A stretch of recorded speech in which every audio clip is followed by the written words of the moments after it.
Travels bus అంటేనే ఏకంగా అవి శవపేటికల్లా మారిపోయాయి. ఇది మనం చూసాం. కర్నూలు బస్సు ప్రమాద ఘటనలో 19 మంది మరణించారు. ఆ ఘటనకు సంబంధించి నిర్లక్ష్యం చాలా స్పష్టంగా కనిపించింది. ఆ తర్వాత ఎక్కడ చూసినా కూడా అర్ధరాత్రి నుంచి పెద్ద ఎత్తున తనిఖీలు మొదలయ్యాయి. ఆ తనిఖీల్లో చాలా బస్సులకు కూడా నిర్లక్ష్యత, వాళ్లకు లేనటువంటి పర్మిషన్స్ కనిపించాయి. అయితే మరొక ప్రమాదం బయటపడింది. నెల్లూరు జిల్లాలో మరో ప్రైవేట్ ట్రావెల్స్ బస్సులో ప్రమాదం వాటిల్లింది. పొదలకూరు నుంచి బెంగళూరు బయలుదేరినటువంటి సాయి సింధు ప్రైవేట్ ట్రావెల్స్ లో సాంకేతిక లోపం తలెత్తింది. మరిపల్లి దగ్గర బస్సులో మాడిన వాసన వచ్చిందట. ఎందుకు వచ్చిందనంటే ఆ వైర్లు మొత్తం కూడా షార్ట్ సర్క్యూట్ అయి ఉంటాయి. వెంటనే అప్రమత్తమైన బస్సు డ్రైవర్ బస్సును ఆపేశాడు. సురక్షితంగా ప్రయాణికులు బయట దించేశాడు. ఎవరి దారిన వారు ఇంటికి చేరుకున్నారు ప్రయాణికులంతా. కర్నూలులో బస్సు ప్రమాద సంఘటన మరొక మునిపే నెల్లూరులో నిన్న ఒకటి జరిగింది. ఆల్రెడీ నెల్లూరు జిల్లాలో నిన్న కొత్తూరు జాతీయ రహదారి పైన ఒక లారీని తప్పించబోయి ఒక private travels bus express live అనేటువంటి ప్రైవేట్ ట్రావెల్స్ బస్ పక్కన ఐరన్ బార్కెట్స్ ని ఢీకొట్టింది. ముందు భాగం పూర్తిగా నుజ్జు అయిపోయింది. త్రుటిలో ప్రాణాపాయ పరిస్థితి నుంచి తప్పించుకున్నారు. నిన్న జరిగిన సంఘటనలో లెఫ్ట్ సైడ్ విజువల్ మీరు చూస్తున్నారు. నిన్న నెల్లూరు జిల్లాలో ఇదే సమయానికి ఎగ్జాక్ట్ గా ఇదే వార్తను మీకు అందించింది ఆర్టీవీ. ఆ సమయంలో ఎక్స్ప్రెస్ లైవ్ అనేటువంటి ఆ బస్సు ప్రమాదానికి గురైంది. ఏకంగా లెఫ్ట్ సైడ్ లో ఉన్నటువంటి ఐరన్ బార్కెట్స్ ఢీ కొట్టింది. లేదు అనంటే చాలా పెద్ద ప్రమాదం జరిగి ఉండేది. పల్టీ కొట్టేది, బస్ అంతా కూడా బోల్తా పడిపోయేది. ఇంకో సంఘటనలో హైదరాబాద్ ఔటర్ రింగ్ రోడ్ కి దగ్గర ఒక బస్సు ఏకంగా పల్టీ కొట్టింది. ఇంకో బస్సు ఒక బార్కెట్ ఢీ కొట్టింది. ఇంకో బస్సు ఇంకో ప్రమాదానికి గురైంది. ఇలా ఒకటి కాదు రెండు కాదు.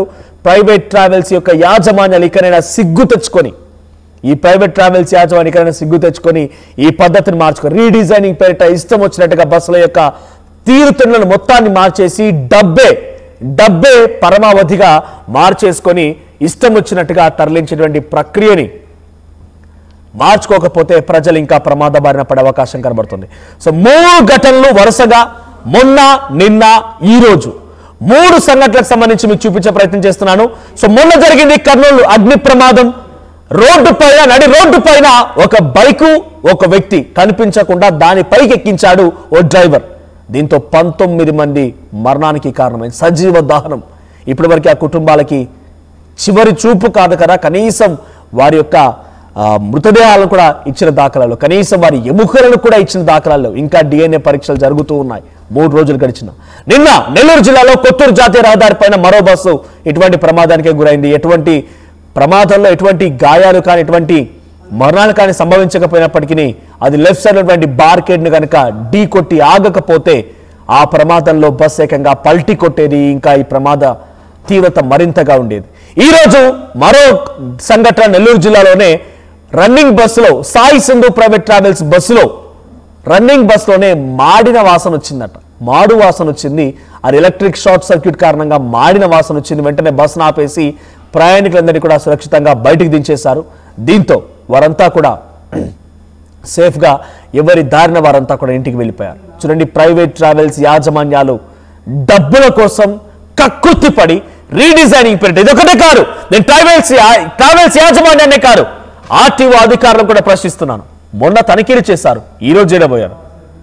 అంటే ఒక్కరోజు తనిఖీలు చేస్తే మొత్తం ఉన్నదంతా మారిపోతుందా? ఇదేదో తనిఖీలు ముందుగా చేసి ఉంటే బాగుండేది. అంతెందుకు, మీకు బహుశా గుర్తుండి ఉంటుంది, దసరా సమయంలో అందరూ కూడా ఇంటికి వెళ్తున్న సమయంలో ఒక వారం 10 రోజుల ముందు ఎస్ఆర్ నగర్ అమీర్పేట్ మధ్యలో మెట్రో స్టేషన్ కింద ఒక బస్సు పూర్తిగా ప్రమాదానికి గురైంది. ఆ రోజునే అంతా అలర్ట్ అయిపోయి ఇక్కడ ప్రమాదం జరగలేదు కాబట్టి, అంటే ఆ ప్రమాదంలో ఎవరు కూడా మరణాలు సంభవించలేదు కాబట్టి మీ తనిఖీలు జరగలేదా? మరణాలు సంభవించి ఈ స్థాయిలో సజీవ దానం అయితేనే మీరు పట్టుకొని తనిఖీలు చేస్తారా?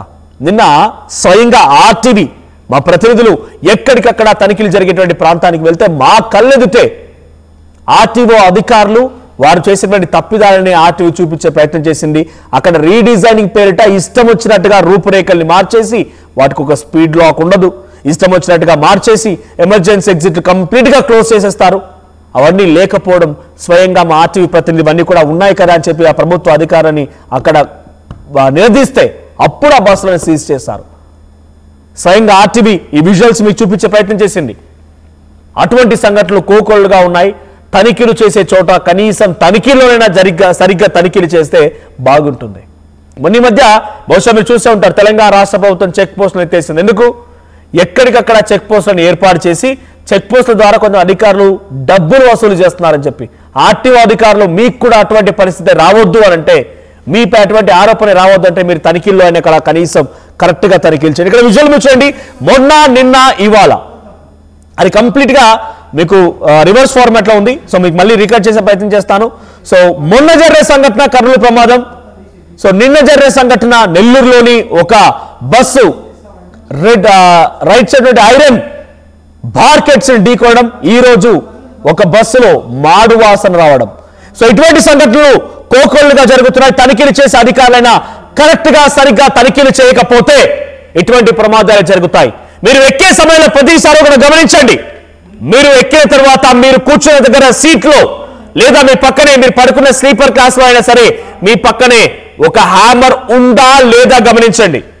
మీరు కనీసం ప్రమాదం జరిగితే డోర్ను బద్దలు కొట్టుకొని, అద్దాలను బద్దలు కొట్టుకొని బయటకు వచ్చేటువంటి అవకాశం కోసం అక్కడ ఐరన్ ని ఏర్పాటు చేశారా లేదా, ఒక సుత్తిని ఏర్పాటు చేశారా లేదా, హ్యామర్ ఉందా లేదా గమనించండి. ఆ తర్వాత ఫైర్ ఎక్స్టింగ్విషర్ బస్ లో ఉందా లేదా గమనించండి. ఎమర్జెన్సీ ఎగ్జిట్లు ఓపెన్ అవుతున్నాయా లేదా గమనించండి. ఆ తర్వాత ఎందుకంటే అనుకోని సంఘటన, ఈ 19 మంది ఎవరు కూడా కల్లో కూడా అనుకోలేదు మేము ఇటువంటి ఒక ఘటన జరుగుతుంది, ఈ ప్రమాదాలు మేము చనిపోతామని, సజీవంగా దహనం అయిపోతాం, మా కుటుంబాలకు కనీసం మా మృతదేహాలు కూడా లేకుండా అయిపోతాయని ఎవరు కూడా ఊహించలేదు. ఊహించని సంఘటనల కారణంగానే ఇటువంటి జరుగుతున్నాయి. కాబట్టి దయచేసి గమనించండి, ఇటువంటి ప్రికాషన్స్ ఉన్నాయో లేదో చూడండి. సో మొన్న జరిగే సంఘటన కర్నూలులో అగ్ని ప్రమాదం, చిన్నటేకూరు దగ్గర అగ్ని ప్రమాదానికి బస్సు గురైపోయి 19 సజీవ దహనం అవడం గమనించండి. విజువల్ మొదటి బాక్స్ లో చూస్తున్నారు. ఇక రెండో బాక్స్ లో మీరు చూస్తున్న విజువల్ లో ఒక బస్సు వేగంగా వచ్చి లారీని తప్పించబోయి లెఫ్ట్ సైడ్ లో ఉన్నటువంటి ఐరన్ బార్కెట్స్ ఢీకొనింది. పూర్తిగా ఐరన్ బార్కెట్ కనుక లేకపోయి ఉంటే పల్టీలు కొట్టి ప్రమాదం ఇంకా ఎక్కువగా జరిగి ఉండేది.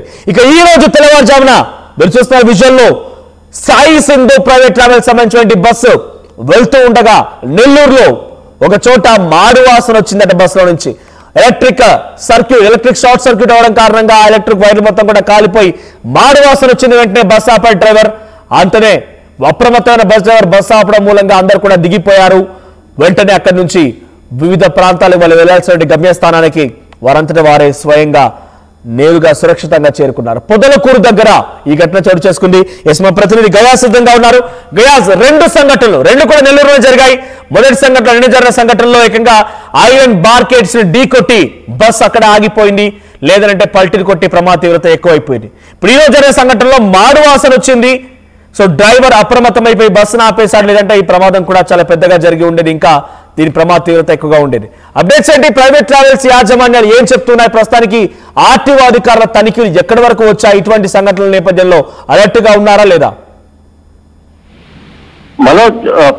మనోజ్, ప్రైవేట్ ట్రావెల్స్ బస్సులో ప్రయాణం అంటేనే భయపడాల్సిన పరిస్థితి అయితే ఏర్పడి ఉంది. కర్నూలు వద్ద జరిగిన ఘటన తర్వాత నెల్లూరు జిల్లాలో వరుసగా ఈ ట్రావెల్స్ ప్రమాదాలు జరిగిన విషయం తెలిసిందే. అయితే నిన్న వచ్చి పెళ్లికూరు కొత్తూరు జాతీయ రహదారి మీద ఒక లారీని ఓవర్టేక్ చేయడానికి పోయి రోడ్డు పక్కన ఉండే ఐరన్ దాన్ని ఢీకొనడంతో ప్రమాదం జరగడం జరిగింది. అయితే తూటిలో ఎవరు ఎలాంటి ప్రాణ హాని జరగకుండా అందరూ క్షేమంగా ఇదైపోయారు. అదే విధంగా ఈ రోజు కూడా మరో ప్రమాదం జరిగింది. పొదలకూరు నుంచి బెంగళూరుకు బయలుదేరిన సాయి సింధు ట్రావెల్స్ బస్సు పొదలకూరు దాటిన తర్వాత బస్సులో ఒక్కసారిగా మాడిన వాసన, పొగలు రావడంతో డ్రైవరు అదేవిధంగా ప్రయాణికులు పెద్దగా కేకలేసి ఏదో వాసన వస్తుంది, పొగ వస్తుందని చెప్పడంతో డ్రైవర్ వెంటనే బస్సు నిలిపివేయడం జరిగింది. అయితే బస్సులో చూస్తే మొత్తం పొగలు కమ్ముకున్నాయి. బస్సులో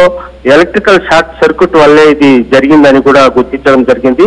ప్రయాణికులు మొత్తం దిగిపోయారు, ఎవరి దారిన వాళ్ళు వెళ్ళిపోయారు. అయితే బస్సు